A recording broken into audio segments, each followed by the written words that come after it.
Hi everyone, my name is Fauzan Abdullah Abdullahi, and we are Group 1, Wilson Group, where we are representing. And our topic for today is Diplomacy of Non-State Actors by Richard Longren. And this article outline as follows. So we're going to start with the introduction, this non-state actors diplomacy, how it links with other articles, challenges, convincing parts, and analysis. So we are beginning with the context of the article, what the actor is trying to state. First of all, he's an experienced researcher with global politics. With what arguments is the actor making? The actor is focusing on complexity, globalization, and revolution of the non-state actors. First and foremost, he is trying to underpin what international politics has, the era of the Cold War has become more complex, and how globalization has helped with, in terms of diplomacy, it has made the world not being to have a static approach.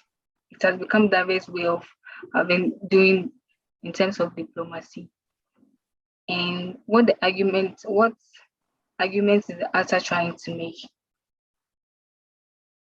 The next slide. What assumption underpin the argument?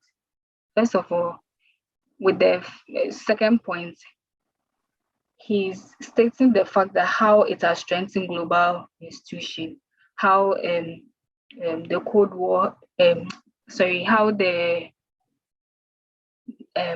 state actors and non-state actors had made the global institution, especially international business, has become more how they've been able to manage with other sovereign states, how they've been able to manage crisis and all that, and also affecting other social economics activities.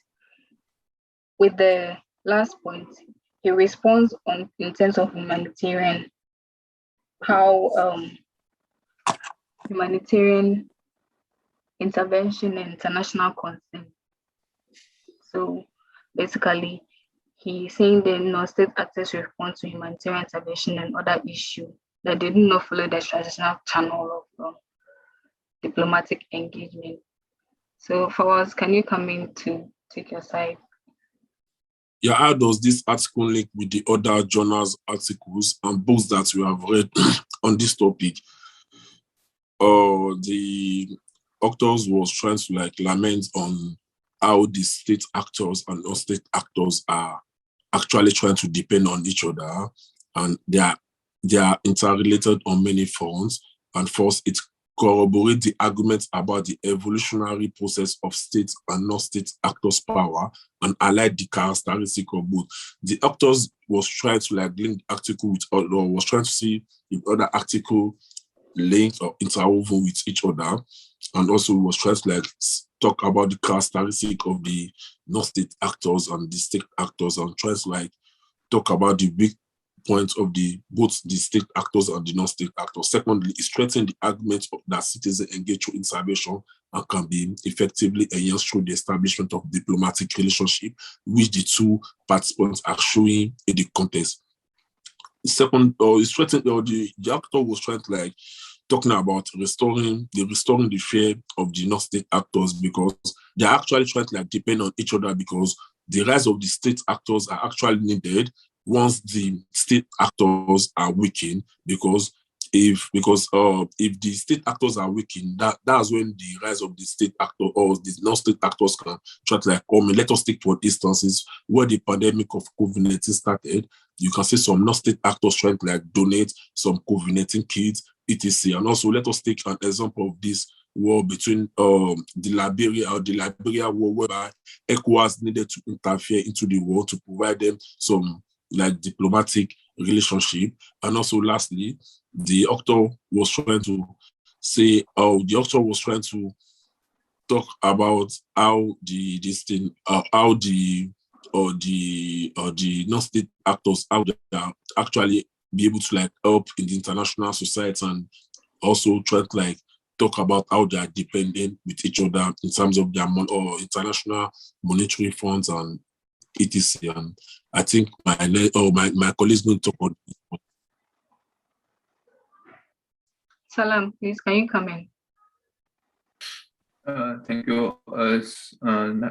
Thank you so much for the answer, for inviting me, and my part of presentation. Is there anything to challenge to the author? So I have pointed out some points which can challenge the author. My first point is that intervention of non-state actors is a negative phenomenon.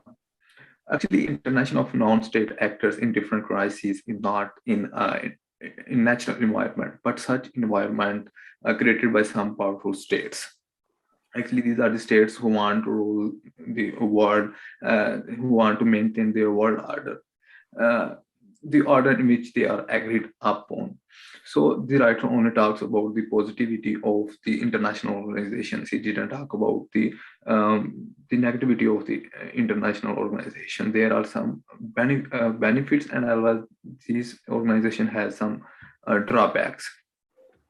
So the writer only talk about the positivity. Actually, the the non-state actors mentioned by the writer, including UN NGOs, are mainly the product of some powerful states. So these are some powerful states behind in these organizations. So, and my second point is that the writer has just ignored the other non-state actors. Other non-state actors, for example, I mean Pakistan, and the non-state actors mean local non-state actors. For example, in Pakistan, some non-state actors are very active. For example, EDI Foundation is our local non-state actor, and EDI Foundation is working for the welfare of the people, for the education of people. But writer just talk about the Western context international organizations. He didn't talk about the local non-state actors, and almost every country has some local non-state actors. So my challenge is that to author that why he just ignored the local non-state actors and just talk about the international organizations. The third point is that the role of international organization is just to control the weaker states. The best example of this point is the book of American author John Perkins. Is an American author who wrote The Corruption of International Organizations. He wrote about his story in his book, The Confession of an Economic Hitman. In this book, he wrote that how American some powerful states, take money from the underdeveloped leaders. So in the last part of my presentation, how convincing is the arguments being put forward by the author? So it's about the style of author. The author puts forward his views in a brilliant way. He developed his thesis that non-state actors' role in diplomacy has become crucial. He also, the author started from the neo diplomacy, and then he also talk about the revolutionary phase of diplomacy in an effective way to present his writing. He has developed his in an effective way to develop his thesis. He also stated that changing rules in changing practice of representation is the result of new diplomatic form, which are the cause of change in global political system. So he also put some examples to explain his viewpoint. So that's the end of my presentation. I would like to invite Hamid to conclude this presentation. Thank you. Ahmed. Thank you for listening. Ahmed, I'll be taking the last part of the presentation. So we have limited time, so let me just go briefly. So what difference did reading this article make to how you think about this topic? So after reading this article, it helped me to understand how states are now the new dominants of diplomacy. State actors are now the new state actors are now the new actors in diplomacy. So also the article has increased my knowledge on how non-state actors are able to conduct diplomacy similar to the manner in which states also do. So, and also big global businesses has increasingly intervening in a lot of crises around the world. The next slide. The article was written by Richard, who is a researcher and a professor in the field of global politics. The writer made it clear how diplomacy changed from state actors' domination to the domination of non-state actors. Non-state actors have forced a change in the concept of sovereignty and nationalism. Non-state actors affected the role of states as the actors in diplomacy and international relations. So non-state actors play a key role in foreign policy making of states, and it influences their policy decisions. Thank you. That's the end of the presentation. Thank you very much.